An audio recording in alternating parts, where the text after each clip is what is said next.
ಶನಿವಾರ ಸುದ್ದಿಗಾರರೊಂದಿಗೆ ಮಾತನಾಡಿದ ಆರೋಗ್ಯ ಮತ್ತು ಕುಟುಂಬ ಕಲ್ಯಾಣ ಸಚಿವ ದಿನೇಶ್ ಗುಂಡೂರಾವ್ ಅವರು, ಚುನಾವಣೆ ಫಲಿತಾಂಶ ಏನಾಗುತ್ತದೆ ಎಂದು ಯಾರಿಗೂ ಗೊತ್ತಿಲ್ಲ.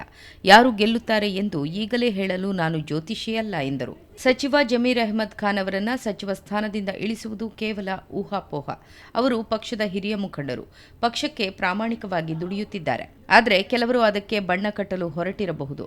ಈ ವಿಚಾರಗಳು ಪಕ್ಷದ ಚೌಕಟ್ಟಿನಲ್ಲಿ ಚರ್ಚೆಯಾಗುತ್ತವೆ ಎಂದರು. ಸಿದ್ದರಾಮಯ್ಯ ಅವರ ಬೆಂಬಲಿಗರನ್ನ ಗುರಿ ಮಾಡಲಾಗುತ್ತಿದೆ ಎಂದು ಕಾಂಗ್ರೆಸ್ ಮುಖಂಡ ರಾಜಣ್ಣ ನೀಡಿದ ಹೇಳಿಕೆಗೆ ಪ್ರತಿಕ್ರಿಯಿಸಿದ ಗುಂಡೂರಾವ್, ಈ ವಿಚಾರ ನನಗೆ ಗೊತ್ತಿಲ್ಲ. ಅದನ್ನು ರಾಜಣ್ಣ ಅವರ ಬಳಿಯೇ ಕೇಳಬೇಕು. ಇವೆಲ್ಲ ಪಕ್ಷದ ಶಿಸ್ತಿನ ವಿಚಾರ. ಕಾಂಗ್ರೆಸ್ನಲ್ಲಿ ಯಾರನ್ನೂ ಗುರಿಯಾಗಿಸುವ ಪ್ರಶ್ನೆಯೇ ಇಲ್ಲ. ಕಾಂಗ್ರೆಸ್ನಲ್ಲಿ ಎಲ್ಲಾ ಧರ್ಮದವರು ಒಂದೇ. ತಪ್ಪಾಗಿದ್ರೆ ಕ್ರಮ ಕೈಗೊಳ್ಳುತ್ತೇವೆ ಎಂದರು.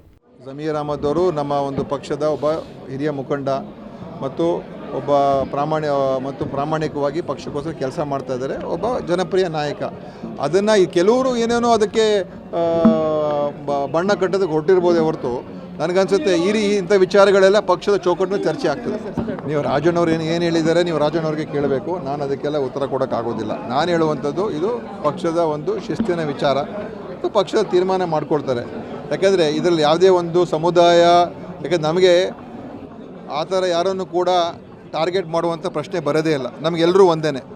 ಹಿಂದೂ, ಮುಸಲ್ಮಾನ್, ಕ್ರೈಸ್ತು, ಸಿಖ್ ಯಾರೇ ಇರ್ಬೋದು, ಎಲ್ಲರೂ ಒಂದೇ. ಯಾರನ್ನು ಟಾರ್ಗೆಟ್ ಮಾಡಬೇಕು ಅಂತ ಉದ್ದೇಶನೇ ಇರೋದಿಲ್ಲ. ನ್ಯಾಯ ಇದೆಯಾ, ಅನ್ಯಾಯ ಆಗಿದೆಯಾ ಅಷ್ಟೇ ನೋಡಬೇಕು. ನ್ಯಾಯ ಆಗಿದ್ದರೆ ಸುಮ್ಮನೆ ಇರ್ತೀವಿ, ಅನ್ಯಾಯ ಆಗಿದ್ದರೆ ಅದ್ರ ಕ್ರಮ ತಗೊಳ್ತೀವಿ, ಅಷ್ಟೇ, ಇನ್ನೇನಿಲ್ಲ. ಸ್ಥಳೀಯಾಡಳಿತ ಚುನಾವಣೆ ನಡೆಸುವ ಬಗ್ಗೆ ಈಗಾಗಲೇ ಪ್ರಕ್ರಿಯೆಗಳು ಆರಂಭವಾಗಿವೆ. ಹೈಕೋರ್ಟ್ ಆದೇಶದ ಪ್ರಕಾರ ಜಿಬಿಎ ಚುನಾವಣೆಯನ್ನ ಜೂನ್ಗೆ ಮೊದಲು ನಡೆಸಬೇಕು. ಈಗಾಗಲೇ ಅದರ ಬಗ್ಗೆ ತಯಾರಿಗಳು ನಡೆದಿವೆ ಎಂದರು. ಚುನಾವಣೆ ನಡೆಸಲು ಹೆಚ್ಚುವರಿ ಕಾಲಾವಕಾಶ ಕೇಳಿದ ಬಗ್ಗೆ ನನಗೆ ಮಾಹಿತಿ ಇಲ್ಲ. ಚುನಾವಣೆ ನಡೆಯುತ್ತದೆ. ಸೆಪ್ಟೆಂಬರ್ನಲ್ಲಿ ನಡೆಸಲು ಹೈಕೋರ್ಟ್ ಅವಕಾಶ ಮಾಡಿಕೊಟ್ಟಲ್ಲಿ ಮಾಡುತ್ತೇವೆ. ಜೂನ್ ಒಳಗೆ ಮಾಡಬೇಕು ಎಂದರೆ ಅದಕ್ಕೂ ಸಿದ್ಧ ಎಂದು ದಿನೇಶ್ ಗುಂಡೂರಾವ್ ನುಡಿದರು.